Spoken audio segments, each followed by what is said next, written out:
Welcome back to Close Up. As we get closer to primary day, we are drawing on a wide range of experts and analysts to provide perspective on this race. We had the opportunity to speak with ABC News political director Rick Klein from Washington about what he expects to see down the home stretch and how the impeachment process will shape the final weeks before the New Hampshire primary. The Bernie versus Warren post-debate confrontation, all the senators stuck in Washington, and what's a realistic time frame to wrap things up. All right, Rick Klein, ABC News political director, thanks for joining us. I want to jump right into some questions for you here. First off, that big debate moment after the debate, the confrontation between Elizabeth Warren and Bernie Sanders. How do you think that's going to play as we go into these final weeks of the race?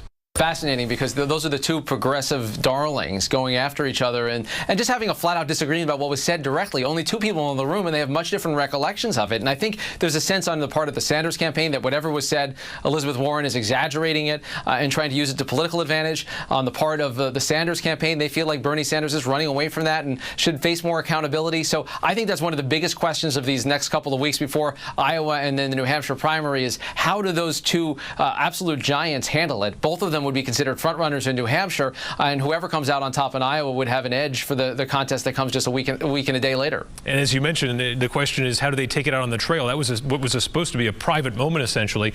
Seems like as they're more public-facing, they're going to try and diminish or downplay the disagreement. Well, look, I think neither of them sees a big upside in having a big shouting match over that private conversation. But it's a signal to supporters of both of the candidates about how they fight, what they're willing to do, how they're going to engage with each other at a time where there's a lot of anxiety about where the party stands on a whole range of issues related to gender and sexual orientation and race. All of those identity politics things are coming back. And I think for Democrats, there's just splits in the party. And how you defeat Trump is an item of huge concern for Democrats that you talk to. Yeah, certainly a hot button item. We'll see how it plays out there on the trail. In your territory down in Washington, the senators are going to be stuck there for a while with impeachment. What's the sense on your end of how long that process is going to take? Minimum 2 weeks, which of course brings you right up against the voting calendar. There's a possibility that it extends longer than that if there are disagreements around documents and witnesses. There's some chance that they are still campaigning after the caucuses through the State of the Union and then in the run-up to the New Hampshire primary. I'm not rooting for it. I can't wait to get up to New Hampshire myself, but these candidates are going to be chained to their desks. Three of the leading contenders and a fourth, Michael Bennet, also a United States Senator, and all of them are going to have to sit silently through many, many hours of testimony of a trial on the impeachment of President Trump in a time where normally, under normal circumstances, they would be out on the road almost full time. Yeah, as we try to talk to these campaigns to get a sense of schedule locally, it's kind of like a big question mark for them. Any sense on your end there, what you're hearing from Washington folks, of how they're going to try and get out and campaign, if at all? Well, some of them are going to try to charter to Iowa and New Hampshire these next couple of weeks. Others are going to rely on surrogates. There's going to be some that Skype or FaceTime in to gatherings. They're going to do a whole lot of Capitol hits on television whenever they can. You'll see that rotunda shot right behind them. That is the way that they're going to have to play this out. There's really nothing they can do about this.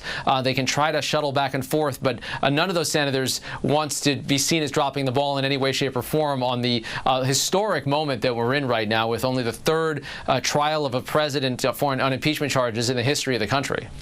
Big endorsement up here recently. Annie Kuster backing Pete Buttigieg. How's that playing down there? It seems like this took some people by surprise, the nature of this endorsement with a sitting congresswoman going for Pete Buttigieg.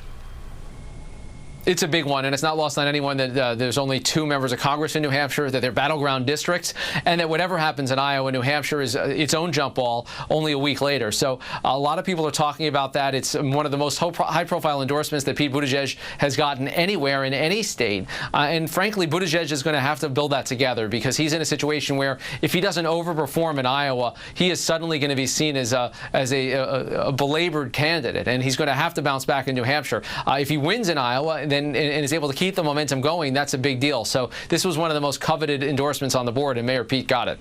Speaking of big time, we've got a big debate coming up. Just set the scene for us for what we're going to see here in New Hampshire in terms of a high-stakes, high-wire act.